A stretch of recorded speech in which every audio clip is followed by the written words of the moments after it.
You're Shifting Gears with Alan Bailey. I really enjoy the smell of burnt rubber and race fuel in the morning. Sue me. Whether it's NASCAR, IndyCar, NHRA drag racing,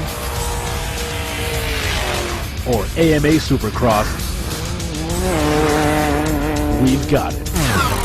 I'm going to be unapologetic. I'm not going to hold back. I'm not going to sugarcoat it, and I'm going to tell it like it is, whether you like it or not. Get over it. Grab a gear and let's go. Well, is it time to go already? Really? You're Shifting Gears on ARN. Here's Alan Bailey.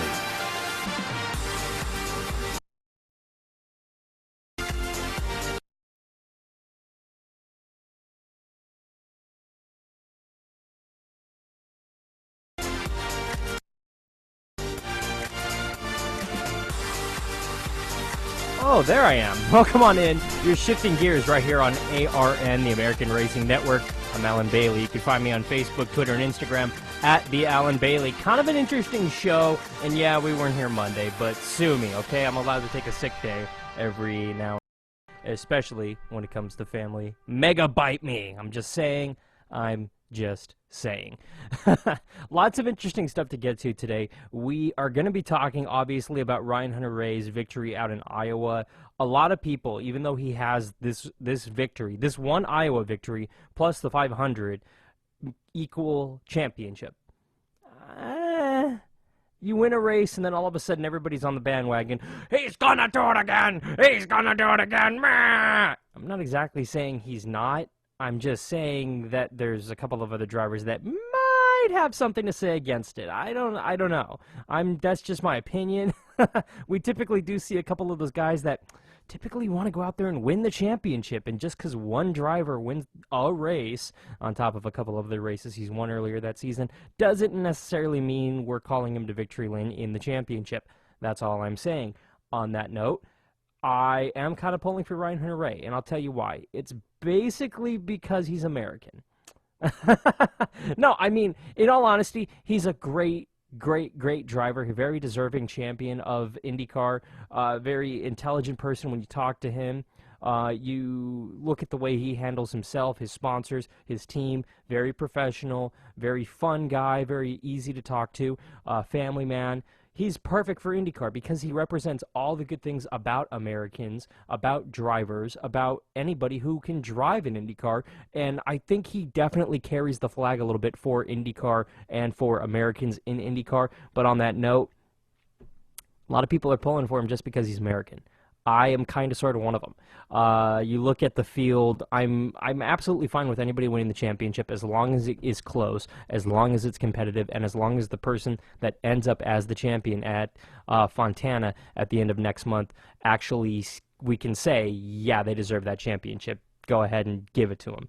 I'm going to be there. We're going to do a post-race show. We're going to be talking to the whoever the championship driver is. But honestly, it's one of those things where you have to realize that it's going to come down to that last race. At least that's what we're kind of all hoping it will be.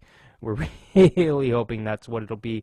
But in all honesty, we'll have to see. We'll have to wait and see what happens, because it could come down to that last one. It could not come down to that last race. We'll have to honestly see what happens, because there's a lot of things that we have to consider. There's a lot of things that you have to think about when it comes to winning a championship, let alone winning a race in IndyCar. So it's all about teamwork. It's all about everything and how the whole season is going to boil down for him, rather. So we'll honestly wait and see. It's going to be, like I said, a waiting game, so to speak. So we'll just have to see how it plays out in 2014. Coming up on the show tonight, well, a lot of interesting stuff, really. We're going to be talking about age limits. Ooh, age limits. Who is too old to be racing? And yeah, I'm talking about the fact that Morgan Shepherd accidentally took out Joey Logano, and Joey's, I don't want to say big mouth, but his comments, let's just say, has the racing world kind of going, is he too old? How do we know if a driver's too old? Oh, is it a number? Is it their ability? It kind of has everybody up in arms, and I, for one, think it's kind of amazing. I really do. I think it's actually awesome that we're second guessing the world of racing this badly, that we're all going, oh my gosh, how will you know if they're too old? And NASCAR needs to do something. And here's what's funny, is just because Morgan Shepherd he's old, like, I'm not going to deny that. He's in his 70s, for crying out loud, and he's still racing. But I'm not going to sit here and I'm not going to honestly say, well, that John Force, he's old too. When are we going to get rid of him? Because that's simply very much not the case. If you've ever met John Force or Morgan Shepherd, you know that they are very, very, very, very, very competitive even to this day. So the thought of them being too old or not being competitive enough is just utterly ridiculous to me. It truly is, because both of those drivers are very capable. The fact of the matter is, just because a guy gets in a bad race car, you automatically assume, we need to get rid of him. He doesn't know what he's doing. He's too old. Nah. Relax. Just relax, okay? I'm going to tell you all about it in this show. And I kind of skipped this over just because I went on my little tirade right there, so forgive me if you will. But we have some, oh yeah, hot topics to get to, brought to you by our friends at Apollo Aesthetics. So, the drama in NASCAR over the weekend, the fact that Brad Keselowski cruised to the Cup win, completing the New Hampshire sweep, winning the nationwide race on Saturday, and on Sunday winning the Cup race at the Granite State. But the major headline that took all of the media attention was the fact that 72-year-old driver Morgan Shepherd, while running over 5 laps down late in the race, lost control of his race car and got into Joey Logano, the driver who was running second. And Logano had some harsh words after, saying that they need to do a driving test and that there was absolutely no point for him to be out on the racetrack. Well, a couple of other drivers more or less jumped on that bandwagon, one of them being Jeff Gordon on a media interview on Monday afternoon, saying that even though Morgan Shepherd was running about 15 miles per hour slower than Joey Logano, that really there's no point for those slower drivers to be out on the racetrack. Keep in mind, the minimum speed is 15% of the fastest lap in the final practice. The minimum speed was 32.86 seconds, or 115 miles per hour around the 1 mile New Hampshire Oval. Shepherd was running right around the 31-second range, well above minimum speed. The leaders were running times of roughly 28 to 29 seconds, or roughly about 131 miles per hour, a difference of somewhere between 15 and 17 miles per hour. NASCAR Vice President of Competition Robin Pemberton told reporters after the race in the media center, quote, he was above the minimum speed, he pulled over to let Joey Logano by, and it's responsibility for all competitors. Everybody is their responsibility to lay off each other, unquote. So, in other words, it's the fact that Morgan McClure got a little too close to Logano and vice versa. Just one of those driving things. Who'd have thunk it? Who would have thunk it? NASCAR also scheduling a test on August 18th at the Michigan International Speedway in order to test a possible new rule change for the 2015 season. They're very pleased with what they've seen so far in 2014, and NASCAR Vice President of Innovation and Racing Development Steve Sklinfer said in a statement to ARN, quote, the evolution of the racing product will continue as we look into the 2015 season and beyond. The test at Michigan International Speedway will be done with great opportunity to gather more information, help us validate much of the greater research done by engineers in our sport, and drive us one step closer to our 2015 race package, unquote.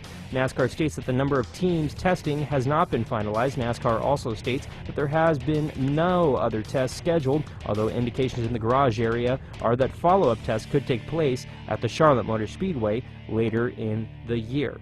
Also, racetrack owners are revving up their efforts to protect the, quote, NASCAR tax break from cities who prioritize such as a corporate pork. The pork vision tax preference that expires at the end of the 2013 season after Congress failed to pass the so-called extenders bill.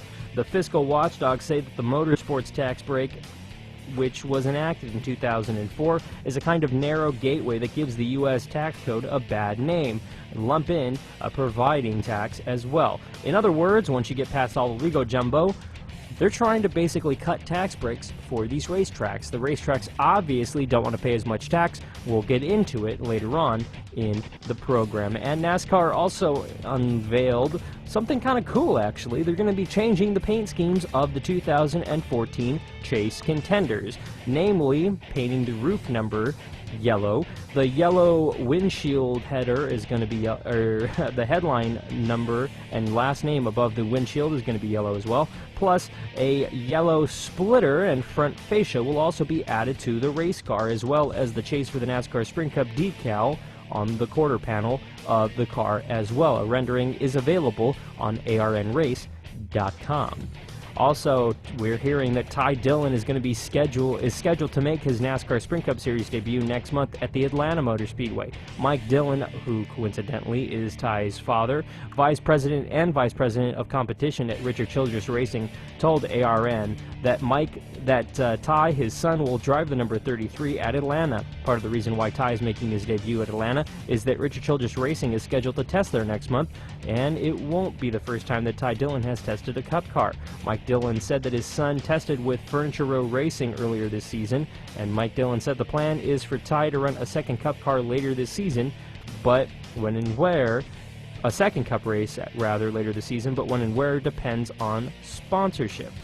Now, this is an interesting statistic. We know that Dale Earnhardt Jr. and Brad Keselowski have effectively chased NASCAR Sprint Cup Series chase spots for the 2014 season, but what's interesting is of the 18 poles won by 19 races, keep in mind Richmond qualifying was canceled due to rain, 3 drivers have won from the pole, and that was Harvick at Darlington, Johnson at Charlotte, Brad Keselowski at Kentucky, and 12 of the 18 finished in the top 5, while 15 finished in the top 10. Only 3 pole winners have finished outside the top 10 so far in 2014. Namely, Kyle Busch finished 14th at Michigan, David Gilliland finished 35th at Daytona in July, and Brian Scott finished 42nd at Talladega. For more information, log on to arnrace.com.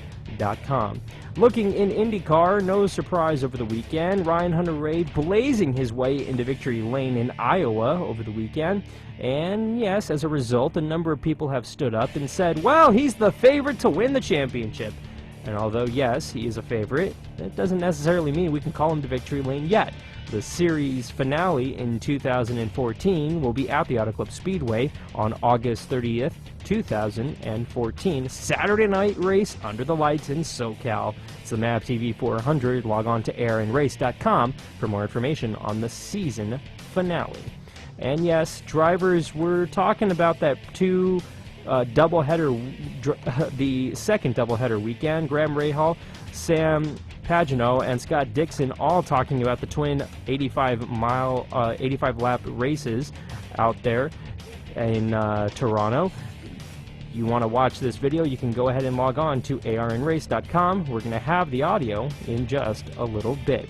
Now, after an off weekend for the NHRA, they're back in action this weekend in Denver, Colorado. They're going to be taken out there for the U.S. Nationals coming this weekend. Traxxas actually has a pretty cool ticket package. You can log on to arnrace.com to check out the ticket package.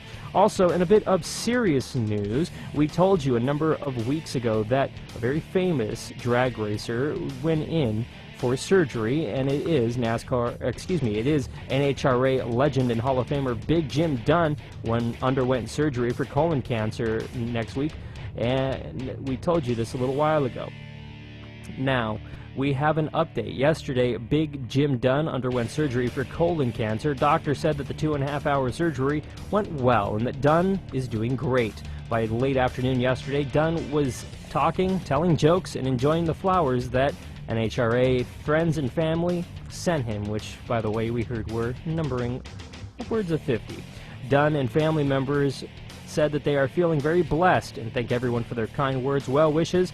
Dunn is at Long Beach Memorial Hospital in Long Beach, California. Friends are welcome to send flowers, but Dunn's family is requesting at this time no visitors. And we at ARN are both happy to report that, and we're sending Dunn and his family the best. Hope to see you back out at the racetrack very soon. Pomona's coming. We'll see you soon, Dunn. Be safe, my friend. On that note, that is your opening lap presented by our friends at Apollo Aesthetics. If you're looking for a brand new website, or if you're unhappy with the one you currently have from one of those build your website for free websites, do yourself a favor. Don't spend hours and hours trying to figure out how to program your own website. Pay someone to do it, get a professional to do it, and make it look professional, minus all those "we built this website for free" stickers plastered all over your website and all the ads for your competition. Log on to apolloaesthetics.com in order to request a quote to build that brand new website and to request a rendering of what your website will look like. They'll also help you set up emails, Facebook, Twitter, and Instagram accounts as well as hosting. It's apolloaesthetics.com. From the ARN News Desk, I'm Alan Bailey. We'll be back after this.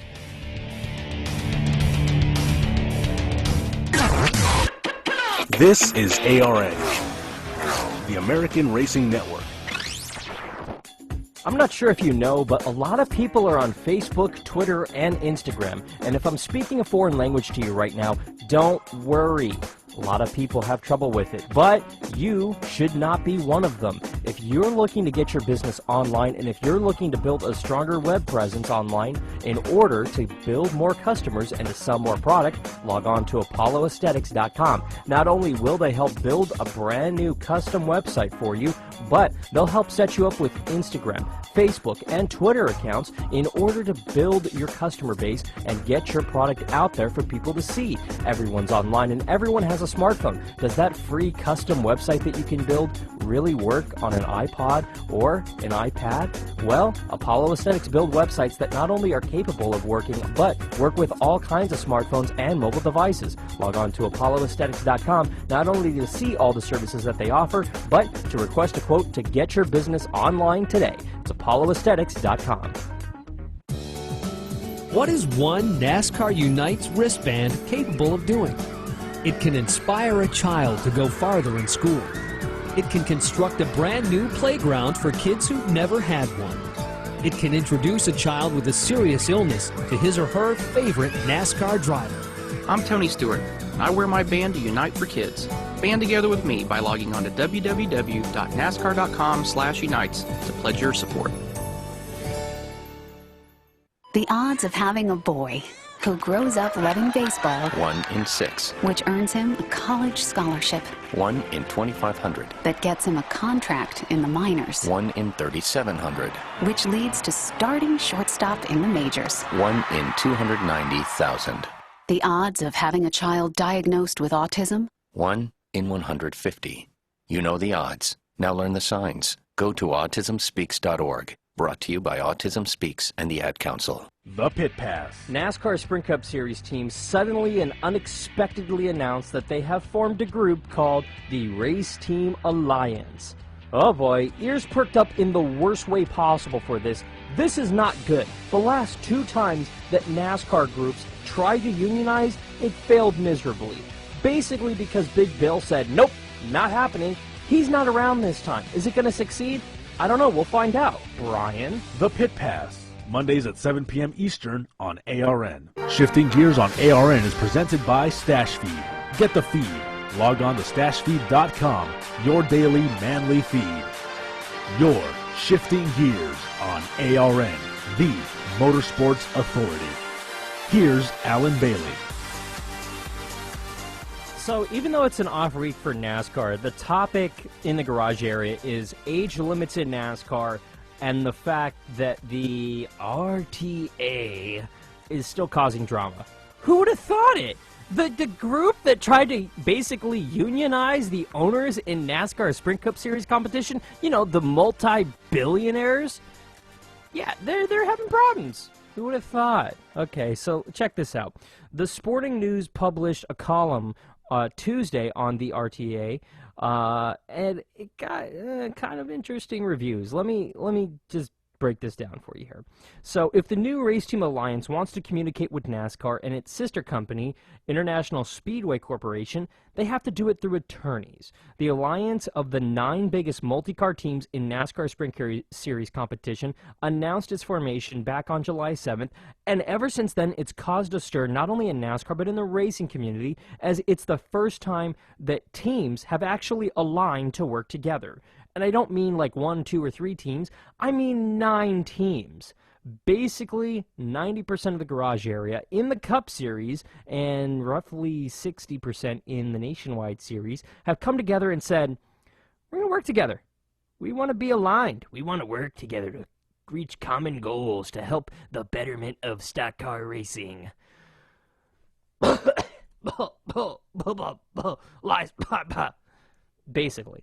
Excuse me for my my coughing right there. I don't know what came over me. But basically it boils down to this. Robert Kaufman, who's the co-owner of Michael Waltrip Racing, he's also the chairman of the group, said that the purpose of the group is to work together to use their leverage in landing cheaper cost for common expenses such as travel, insurance, and parts. It would also, when asked, would serve as the collective voice of the teams. Now we finally, at least, it's being said out loud at this point by Kaufman and this ownership group, what you're trying to do. I understand cutting down costs like travel, insurance, and parts, because frankly, those costs are on the business end of things that don't affect the on-track product. The fact that you're paying an extra $1,000 a week to get your race team and everything to the racetrack every year, increasingly, that's something the race fan shouldn't have to handle or deal with. The fact that insurance for these drivers and for these owners and for the parts and everything shouldn't be that high. It's something that doesn't affect the teams or the fans rather. The fact that the parts are costing more and more and more and more and more should not affect the fans. I agree with that. But the fact of the matter is, and this is what's a little scary to me, is the fact that they're using the group as a collective voice of the team, and those are their own words, not mine, is a little frightening. NASCAR President Mike Helton said Friday that there's no animosity between the team owners group and NASCAR, although NASCAR has had no formal conversations with Kaufman as part of the RTA. Just saying, just throwing that out there. Hilton said on Friday, quote, I want to dispel the perception of animosity to start with, and then back up by saying that we're going to do business as usual. I think everybody in the garage area knows how we do our business and the role they play in it. So we'll continue to do that. We'll continue to do it that way, unquote. Apparently, NASCAR officials are not actually talking directly with the RTA. NASCAR confirmed that today, actually, that they basically have done through legal talk and everything, but it's not a sign of animosity. No. They just need to have their lawyers in the room, and they need to have their lawyers talk to your lawyers before they can talk. That's not animosity at all, because when I want to talk to somebody, I immediately go, hey, lawyer, can you call so-and-so's lawyer for me? Because I really need to have a conversation. Do they want to have turkey or ham in the driver's meeting this weekend? I need to know. Go ahead, call those owners. See if they want to have turkey or ham this weekend. I'm thinking turkey. I know Carl likes the whole Subway thing, so I'm thinking maybe we'll have a spread where we'll have turkey, ham, and maybe vegetarian, because I know that certain drivers like the vegetarian route because they don't like the meat. I don't know. Call the other lawyers so we can get an answer on this. That's exactly how I communicate with my friends. I don't know about you. I don't text. I don't tweet. I don't do anything. I'm going to stop doing that. In fact, what I'm going to do, I'm going to get a lawyer. I'm going to use this lawyer to communicate with everyone I ever need to communicate with, just to show there's no animosity.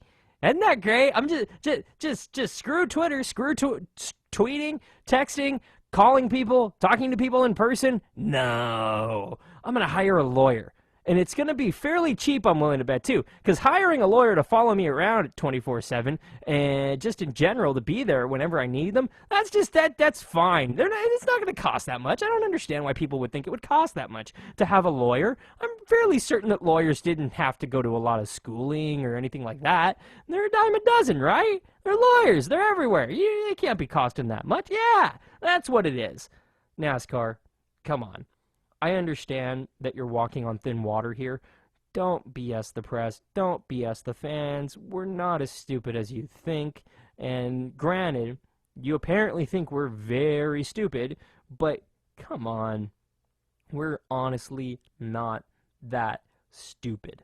The fact that you actually have to, NASCAR as a collective group, as individuals, have to call their lawyers in order to contact the lawyers for the RTA, or presumably the specific owners of the RTA, presumably, is just absolutely insane. NASCAR confirmed that, but it's not a sign of animosity. That's what they said. That's just, it's done through lawyers. After the Sporting News published that column on Tuesday, a number of things developed, including, quote, an increased lack of trust between NASCAR's and the team and vice versa. Kaufman tweeted that ISC, which is the NASCAR-owned sister corporation that owns the racetracks, also has an issue with a lawyer-only addict. He basically tweeted out that at Bob Pockers, who writes for the Sporting News, add ICS to the, quote, contact through lawyers only, unquote, list. Okay, no problem. Oh, brother, are you kidding? This is honestly like just a giant sideshow at this point. NASCAR sanctions races and runs the series. It's a privately owned company by the France family. They also own majority control on the publicly traded company ISC. They're no strangers to antitrust issues. They've actually settled one antitrust lawsuit and one in the last 10 years. NASCAR uses the legal firm Boltz, Schultz, and Flexter, the well-known attorneys who most notably represented Al Gore in his 2000 election challenge, and the NFL in the lockout, as well as the NBA Players Association when it was locked out, and it represented NASCAR in the two major antitrust lawsuits against NASCAR driver Jeremy Mayfield. They have a background. They're a very, very, very, very good law firm. Very good. And the RTA has hired the legal firm of Jones Day, which provides representation on financial issues to almost half of the Fortune 500 companies, such as the representing Reynolds America and its acquisition. Yeah. Basically, everybody's lawyered up. They're lawyered up. They've got in this corner the company and the law firm that represents a majority of the sporting groups and that have successfully negotiated on their behalf on multiple occasions. And in the other corner, the multi-millionaires went out and got the group that has represented multi-billion-dollar corporations and won successfully. My friends, and I'm being dead serious when I say this is getting ugly. It's already getting ugly. It's not in the papers. It's not headline news. It's not happening in our backyards, on our streets. It's happening in the law, in the courtrooms. It's going to spill out onto the racetrack at some point. My hope is that it honestly stays off the racetrack as long as possible. If something's got to happen, I pray that we at least get to Homestead. I want to get to Homestead, and by the time we're out of Homestead, then we can get stupid. Then we could start suing each other. Then we can have a strike. I just want to see this championship wrap up, and then once we're in the off season, we can yell and bicker and complain at one another and argue on who's richer and who wants more money than who. Because that's what this is boiling down to. It's boiling down to more money. The owners want more money. Ooh, more money. The multi-billion dollars that we're pulling in, that's not good enough. We want more money. Meh. And I think it's funny that the organization that cheated on the racetrack basically is spearheading all of this, and the guy who went in and cleaned up after all the cheating happened is the guy who is speaking for these owners. I don't know. Honestly, if I was a NASCAR team owner, I wouldn't want to be involved with a team of cheaters. And that's a fact. Michael Waltrip Racing has been caught multiple times for cheating. They were caught in Daytona a number of years ago by using jet fuel in their race cars to try to qualify. Cheated. Somehow weren't banned for life. Okay, I'll accept that. Then they manipulated the on-track product, which is more of a blatant violation than the jet fuel thing, and more or less NASCAR had to take a driver out and put a driver in. The biggest fiasco in our sport in the last 10 years. At least. Jeremy Mayfield did nothing to our sport compared to taking a driver out, then adding another driver, then adding another driver, literally as we're getting to the racetrack. That's just insane. Jeff Gordon in the media center goes, I heard about it on Fox Sports 1. Are you kidding me? NASCAR didn't even have the common sense to call Jeff Gordon or his team or his representatives to say, oh, by the way, because of all the BS that went down and all the tampering and everything that we were completely oblivious to because apparently we're a bunch of curmudgeons who are old and idiotic, we're going to add you to the chase. No, NASCAR released a press statement saying, oh, by the way, we're adding Jeff Gordon. And Jeff went to the racetrack. God love him. He handled it brilliantly and went, I didn't know. I found out by watching Fox Sports 1. Nice name drop, by the way, Jeff. I just think it honestly was just... NASCAR honestly have, in the last 3 years, really, more than that probably the last 10 years, coincidentally, when Brian France took over, has basically gone downhill dramatically. Their ratings are the lowest that they've ever been, and that is a fact. Track attendance has bounced back a little bit, but it's still pretty damn low. And the fact of the matter is even though Dale Earnhardt Jr. is winning, it's not the end-all cure-all, and NASCAR even admitted that. They hoped it was the end-all cure-all, but at this point, honestly, folks, NASCAR is circling the drain. They need to desperately do something positively in order to fix all this. This ownership group, the Race Team Alliance, might actually be the coffin door closing on the NASCAR organization. It could lead to it. I'm not saying we're going to start hammering in those million nails it takes to hammer in the coffin, but honestly, the lid for the coffin has shown up in the form of the Race Team Alliance group. At this point, whether it goes on top of the NASCAR coffin or sits off to the side, who knows? But it's there. NASCAR is very much aware of it, and we as fans need to understand that at any minute, this could get horribly ugly, which could result in a strike, which could result in literally 70-80% of the Cup field being banned from racing, which could mean we see guys like Jeff Gordon, Dale Earnhardt Jr., Tony Stewart, Jimmy Johnson, Carl Edwards, Casey Kane, you name it. All of these Cup stars, we could see them virtually all in either nationwide cars or crappy field-filling Cup cars, and that's that. That's your sport. That's what we're basically leaning towards. I can feel it. You can call me crazy. You can call me an idiot. You can call me ill-informed. But the fact of the matter is, I know this sport. I know how the people in this sport think. I've seen it. I know that they are extraordinarily greedy people. And the fact of the matter is that NASCAR, while, yes, I tend to believe it is bigger than one person, the owners, the people who are driving in the Cup Series, the drivers themselves, typically all believe, for the most part, I'm not saying everybody, but for the most part, everyone in the Cup Series believes that they are the show. And if you don't have guys like Dale Earnhardt Jr., Jimmy Johnson, Jeff Gordon, Carl Edwards, Casey Kane, Kyle and Kurt Busch, that basically this sport wouldn't exist. My friends, I'll tell you this. It would exist. It'd be infinitely worse because those are the superstars, so our numbers and our ratings would suffer for NASCAR.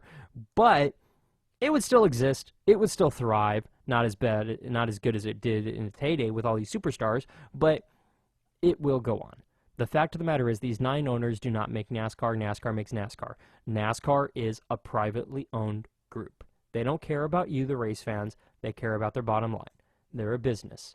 And the fact of the matter is, Brian is going to run it however he damn well pleases. And to hell with the fans, to hell with the drivers, and to hell with the Cup owners. Because frankly, this is their world. We're living in it. You don't like it? Tough. And that is how Big Bill ran it. That's how Brian's running it. He's just not running it with a shotgun like Big Bill used to run it. Instead, he's running it in a boardroom with a suit. And lawsuits and bans and drug tests. What can I say? On that note, we're going to go to break. Hopefully, I still have a job when we get back. Don't go anywhere. You're shifting gears right here on ARN, the American Racing Network. This is ARN, the American Racing Network. In today's day and age where every phone has a camera in it, everybody thinks they're a photographer. Whether they're putting stuff online on Instagram, Twitter, or Facebook, they think they know what they're doing. But when it comes to hiring a professional photographer, you need someone with years of experience and the professional equipment that is necessary in order to capture a professional shot. Not a smartphone with some filter on Instagram. You need a professional with years of experience and photoshopping skills. There's only one place to go, and that's Self-Destruct Photography. Log on to facebook.com/self-destruct photography in order to check out their portfolio of work, plus get in contact with them to set up a date for your photo shoot. Whether you're looking to get some 8x10s done if you're an actor or professional, or if you're looking to get some family photos done to capture a moment forever, or if you need to get some graduation photos done that didn't turn out so great the first time around, or even if you're getting married, call my man Scott because he'll set you up. That's Self-Destruct Photography. Don't miss your shot with Scott. Army Specialist Andrew Pike became paralyzed while serving in Iraq. My injury was a gunshot wound to the left abdomen from a sniper. My first contact with paralyzed veterans was in Walter Reed. Paralyzed veterans National Service Officer Michael Killen. We try to reassure them what benefits are out there, try to educate them and take some of that stress away from them. Right now I'm going back to school to earn a degree, and I'm just spending time with my wife and child. You can help our paralyzed veterans. Visit pva.org. What is one NASCAR Unites wristband capable of doing? It can inspire a child to go farther in school. It can construct a brand new playground for kids who've never had one. It can introduce a child with a serious illness to his or her favorite NASCAR driver.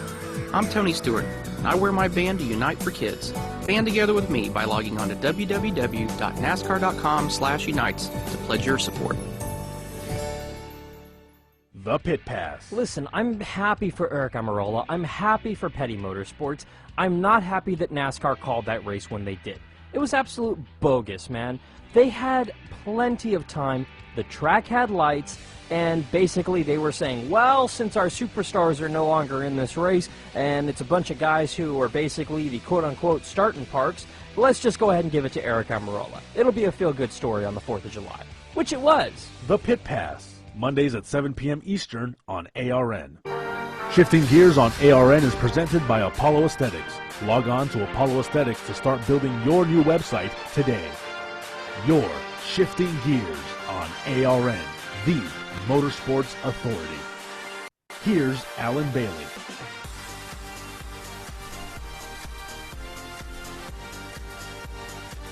Wow, I still have a job. That's kind of nuts. Listen, I say it in the opening of this show, and I swear to you, I absolutely mean it. I'm not going to BS you. I've never, ever, ever, ever, ever, ever, ever said anything on the air that isn't the truth, that isn't me lying. I never withhold information unless I'm specifically told by a team, hey, so-and-so's driving with so-and-so. You can't say that yet, though. Promise me you won't say that, because contracts are in order, are in lingo, and that stuff I can't, from a legal standpoint, talk about. But honestly, I've never been called by NASCAR and said, hey, don't talk about this. And if I did, I would hang up on them, because I don't work for NASCAR. I don't work for IndyCar. I don't work for the NHRA. I don't work for AMA. I don't work for anybody except for Turn 4 Media and for American Racing Network. Turn 4 Media is the parent company that owns American Racing Network and owns a bunch of other things, and basically that's what my paycheck says. Period. When I get paid, where it comes from. I have an alliance to them. Sorry.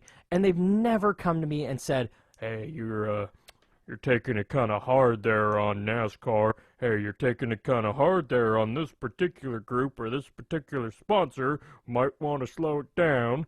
No. They've never said anything to me like that. They've come up to me and said, hey, good job. Or they've come up to me and said, hey, notice you talked a lot about so-and-so and not so much about so-and-so. And I said, well, basically, so-and-so bores me. I don't talk about that. And I get more tweets about so-and-so. That's why I talk about it. And that's the honest-to-God reason. If I get a million tweets, literally a million tweets talking about NASCAR's ownership group, I'm going to talk about NASCAR's ownership group. If I get 2 tweets that want to talk about the ownership group, I might talk about it for a minute. I'm not going to devote 15 minutes of this program to, period. I honestly do not want to hear any more tweets and emails. I got a few of them over the break that I'm too blunt or I'm not blunt enough, because I get those, and I don't get it. I have no filter. I really don't. The only thing I'm filtering out of my brain is the curse words. And yeah, when I get passionate, sorry, I curse. And yeah, not a very good trait, I'll admit, but still, I curse the normal amount. What do you want from me? I just need to know not to do it on the air, and I'm a professional. I'm an award-winning broadcaster. I've been doing this for many years. I know what I'm doing. I'm never going to curse on the air, at least not intentionally, and at least when I know my mic is not up. So there you go.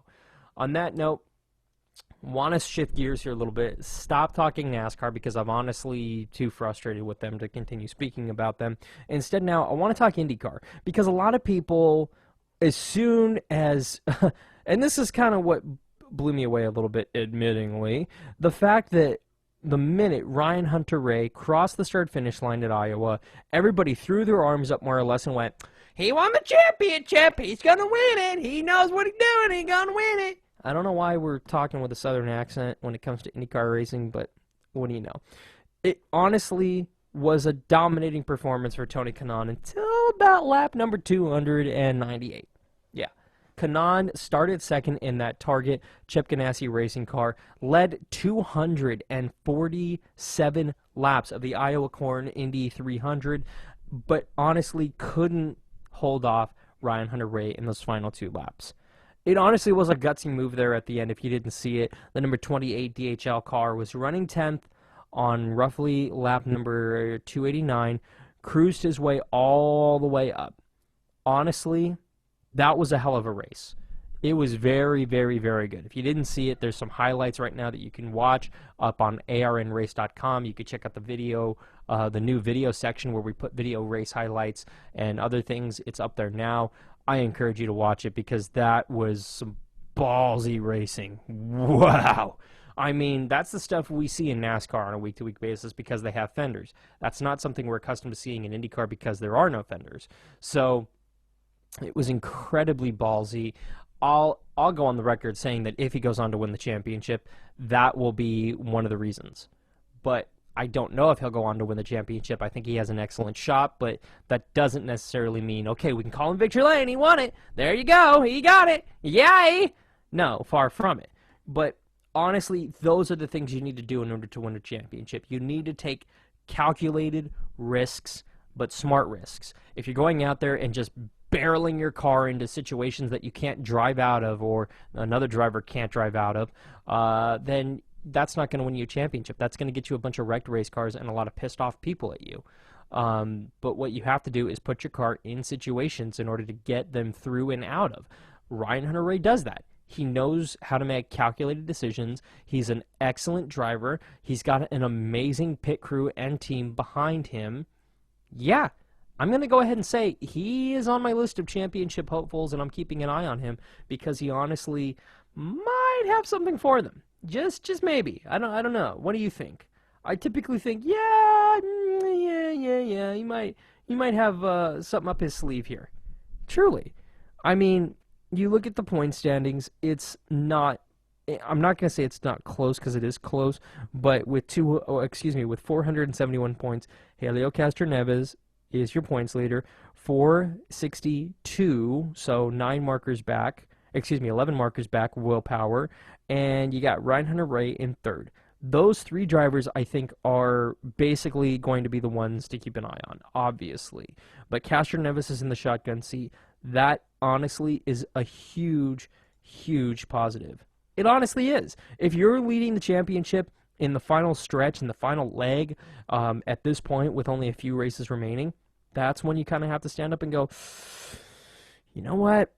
Maybe he might have something. Yeah, maybe.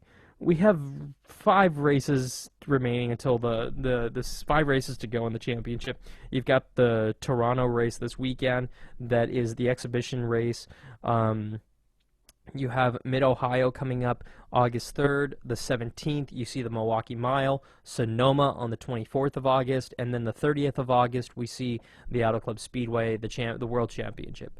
So this season is winding down. It's very much now show me what you got kind of time, because honestly, you're making up some points. You're not making up a whole lot, though, at this point. It's very tight. It's one of those things where you pretty much need to step on your gas now. You pretty much need to go now, because honestly, it's gonna creep up on you. It really, truly is. But looking at it, Simon Pagenaud, 4th right now. Does he have a shot? Nah, technically, but he's kind of an outside shot. Juan Pablo Montoya, 5th right now in the standings. Again, almost 70 markers out. Not really a shot. Carlos Munoz, the rookie, 6th right now. Doesn't really have a shot. He's more than 100 markers out. Not really feeling him, honestly. Same thing with Marco Andretti in 7th. Scott Dixon in 8th. Just too many, just not good finishes for that car. Ryan Briscoe's 9th. Tony Kanaan is 10th right now in the standings. Honestly, I don't want to say they're out of it, but more or less they're going to be mathematically out of it here pretty darn soon. But again, I'm looking at those top 3. I'm looking at Halio. I'm looking at Willpower. I'm looking at Hunter-Reay, because those 3 drivers are not only within mathematical reach, but they're also within realistic reach. They're all right there. I think, honestly, that we could see the champion come from there. Obviously, I'm pulling for Ryan Hunter-Reay. I want to see an American win. Willpower, honestly, I'd like to see him win a championship. Halio winning another championship would be pretty awesome as well. But honestly, those 3 drivers are the 3 to watch right now, truly. Whether or not it's going to, come to fruition or not, I can't tell you. I don't know how everything's going to work out when it's all said or done. But honestly, those 3 are the ones that I'm keeping my eye on, especially Hunter-Reay. He's very much behind right now, if that's what you want to call it, but if he can actually go forward and continue this streak, who knows? I don't know. We honestly will see. We'll keep an eye on it. Now, we'll go ahead and we will take our final break here. When we get back, we'll talk some NHRA drag racing back at the racetrack this weekend. And something I honestly want to stop and talk about for a minute or so here is the fact that women and NHRA continue to dominate. I don't know. I'm going to make some predictions for this weekend. Don't go anywhere. You're shifting gears right here on ARN. This is ARN, the American Racing Network. Okay, so let's say that you're trying to build a website for free on one of these website builders. You go ahead and spend hours uploading your personal information and all of the photos that you've taken of your products, only to find out that you can't bring a .com onto that website without paying a huge fee. And you can't remove those ads without paying a huge fee. And you can't remove all of those pesky "this website was built for free" buttons without paying a huge fee. By the time you've paid all these fees, you've paid thousands of dollars in order to remove all of these pesky ads. Why go through all the hassle? Why spend all of those hours doing it yourself? Go ahead and log on to apolloaesthetics.com, not only to request a quote to build your brand new website and to see a rendering of what your website could look like, but in order to set up services like email, hosting, Facebook, Twitter, Instagram accounts, and a whole lot more. That is Apollo Aesthetics and apolloaesthetics.com. Lobster, harvested from the cold, clear waters of Maine, is truly the world's ultimate white meat. It has a distinctive flavor that's both mild and slightly sweet, and is so easy to prepare. Maine lobster is good for you too. It's one of the healthiest and leanest proteins available, containing less fats, calories, and cholesterol than beef, pork, or even the light meat of chicken. For exciting recipes, visit our website at mainelobsterpromo.com. Shifting Gears on ARN is presented by Stash Feed. Get the feed. Log on to stashfeed.com, your daily manly feed. You're Shifting Gears on ARN, the Motorsports Authority. Here's Alan Bailey.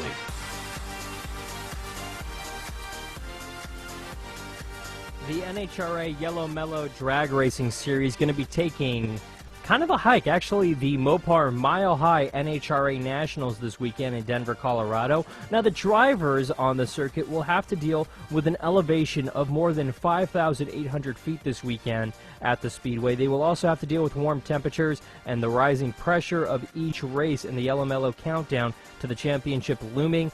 In other words, it's basically what Top Fuel standout Spencer Metzi lives 4. Now, he's looking to make it 2 wins in a row at Denver and 3 overall when he kicks off the 3-day week over the weekend. But honestly, it's not as simple as that. There's a lot of different factors, like I said, a number of different things. The warm temperatures. The fact is, whenever it's hot, it's a bit of a challenge, period. These drivers and crewmen, for that matter, are going around in these fire suits. Dehydration is always a factor, and it's something that you constantly have to remind yourself when you're working in the garage area. Most garages are set up outdoors with a tent in a parking lot. And that's not cracking on the series or diminishing the series. It's just saying that these pits are huge. There's no physical garage area in the world that can actually house all of these race teams and all of their sponsor tents and the race cars and the breakdown areas and everything that is required of these teams. It's just physically impossible. So this is the best option. And honestly, they put on some pretty impressive pit and garage areas. I'm just saying. So they have to deal with the heat, the fact that the elevation changes does wacky things to the engine and wacky things to the car in general, and the tires as well, and the way they grip. So it's kind of a moving ball target, because as heat gets onto the racetrack, it dramatically changes. That's something that these drivers are really going to have to keep in mind for this weekend, and it's something that, honestly, you're going to have to kind of stand up and go, well, I don't know, it's interesting. Spencer Messi said, quote, "I like racing in the heat. I don't think we fall off much performance-wise. I love the pressure. I love how it gets close to the countdown. I love these situations, and the more pressure, the better. The entire race team shines in those situations, and we can't wait for Denver. I love racing there," unquote. Yeah, Denver's a cool racetrack to race at. Honestly, it's a cool state. A lot of people say, well, it's Denver. No, it's actually pretty cool if you've ever been, I'm just saying. And the fact of the matter is the drivers love going there. It's a challenge. It's different. It's not the same old thing. That's what, honestly, a lot of the teams enjoy thoroughly. Cruz Pedregon, Alan Johnson in Pro Stock, and Sean Gain in Pro Stock Motorcycles were also winners at this event last year. The race will once again be televised on ESPN2. It marks the 14th of the 24 races that make up the 2014 season, and annually it's also one of the most difficult racetracks on the circuit because of the altitude. Massey and his team, along with every other NHRA star, basically has to overhaul everything on their vehicle in order to run well at Denver this weekend, and that hasn't been a problem in recent seasons for Messi, but he also won at the Baltimore Speedway in 2001. In 2011. He was also the #1 qualifier at the Mile High NHRA Nationals in 2012. With everything that goes into running successfully at Denver, including starting and preparing weeks in advance for the altitude change, Messi knows that to do well, he's going to have to do a very rigorous Western swing. It can be huge, actually, to boost their team in the championship standings. They have a little bit to go before they're really standing out, but honestly, you look at it, they're not doing too bad. You look at the power rankings right now, Antron Brown, Spencer Messi, and Doug Coletta are your top 3 right now in Top Fuel going into this weekend out in Denver. Funny Car, Cruz Pedregon, John Force, Matt Hagan are your top 3 in Funny Car. Pro Stock, we have Alan Johnson, V. Gaines, and Erica Ender Stevens right now, your top 3. It's very interesting right there. Looking at Pro Stock Motorcycle, Andrew Hine, Hector Arad Jr., and Sean Gain, all top 3 right now in Pro Stock Motorcycle as well. And honestly, this is where my picks are for this weekend in Top Fuel. Top Fuel, I gotta say, it's going to be Spencer Messi. Honestly, this guy knows the racetrack. He's very good out there. I'm keeping my eye on him. This weekend in Funny Car, I got to go with Cruz Pedregon. Force won 140 over the last race weekend, but honestly, I don't think his team adjusts well to the pressure, literally, of the high altitude. I think it's something that he struggles with a little bit. In Pro Stock, I'm going girl power on this one. Erica Ender Stevens. She's having one hell of a year. Their team is dialed in. I think they're most prepared for Denver this weekend. I'm going with them. Even though Alan Johnson will give her a run for her money, I still think Erica Ender Stevens is going to do pretty good. Andrew Hine is who I'm picking in Pro Stock Motorcycle. More or less, same reasons for Stevens. Basically, he knows what he's doing. And honestly, I think he's going to get another W this weekend, another Wally this weekend. So we'll have to see what happens. Now, final thoughts in this episode as we shift gears, getting ready to get out of here. Kind of a very interesting weekend, I gotta say, because really everything kind of gets wacky this weekend. We have the Mopar Mile High NHRA Nationals, Chicagoland, believe it or not, for the Nationwide Series in NASCAR, IndyCar Toronto, the Honda IndyCar Toronto races also this weekend. Basically, that's it. Next week, however, here's where it gets really good, boys and girls. Don't go anywhere, because you have the Mud Summer Classic at Eldora. Yeah, guess who's your pre-race? Hey-oh! Yeah, this program is going to be on a little bit earlier, actually. You can find details on arnrace.com, but we're going to basically be your pre-race show. We're going to be leading you up to some of the heat races. We're going to be coming on in between those heat races as well, sporadically. We will not have coverage. We will have coverage information on arnrace.com when you can listen to that one next Wednesday, a week from tonight. It's going to be good. It's going to be very good. And oh, by the way, you also have the races up at, what's that racetrack? Oh yeah, Indianapolis. Nationwide and Cup cars on track at Indianapolis. Cup Series off weekend this weekend, but really this is the home stretch for them, because basically after this weekend, after this off weekend, they're going to be going straight out all the way to Thanksgiving and into Homestead, and that's when things are going to get interesting. This is where everything starts to get a little tighter and a little more difficult, because you can't just cruise your way into victory lane. It's one of those things where you honestly have to really fight tooth and nail for it. Having a good car isn't a guaranteed win. It honestly isn't. It's not a guaranteed lock in the chase. And you have big names on the outside looking in on this one. Truly. Because at this moment, Tony Stewart, not in the chase. That's a fact. Tony Stewart is not in the chase at this point. That blows me away a little bit. But the fact of the matter is, neither is Greg Biffle. That is truth. That's the honest to goodness truth. He's not in the chase at this point. He really isn't. So you have to stop and think. You have these guys not in the chase. What does the rest of that look like? Well, putting it pretty darn plain and simple, the guys who are on the outside looking in, sorry to say, but yeah, Tony Stewart, danger of not making it. You look at the rest of it.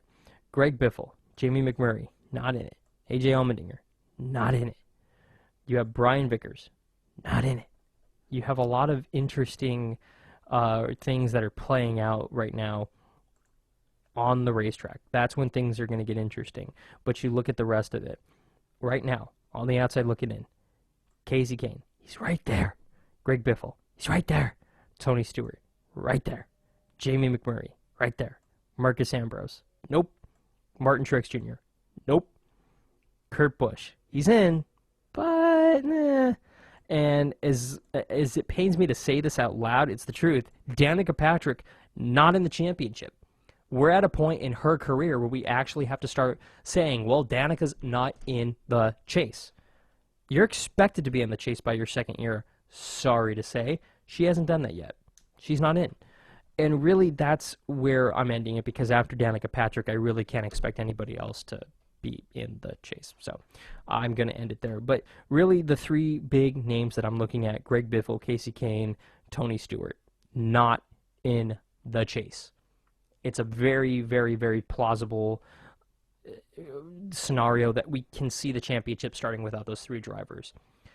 Again, you look at it, Casey Kane, that's a bummer. Tony Stewart, that's a little unforgivable, and same for Greg Biffle. Those are our series veterans, and they're struggling to make the chase with the new format that allows 16 drivers in the chase. Guys who are in the chase right now, Austin Dillon, Kyle Larson, Paul Menard, Clint Boyer. Yeah, these are the guys who are technically on the inside. That is kind of nuts when you think about it. It really is. We'll honestly wait and see how this plays out. It's going to take you down to Richmond on the last lap. It's not going to be dramatic like, ooh, where's he going to finish? Ooh, ooh, ooh. But it's going to be pretty darn close, if you ask me. We'll wait and see what happens, but it's one of those wait and see, just wait and see. Yeah, it'll get interesting very quick. On that note, it's going to wrap up this edition of Shifting Gears. Check out the Pit Pass special time next week, leading you up to the Eldora Truck Race Mud Summer Classic at Eldora. Thanks for listening of this episode of Shifting Gears. We'll see you at the track.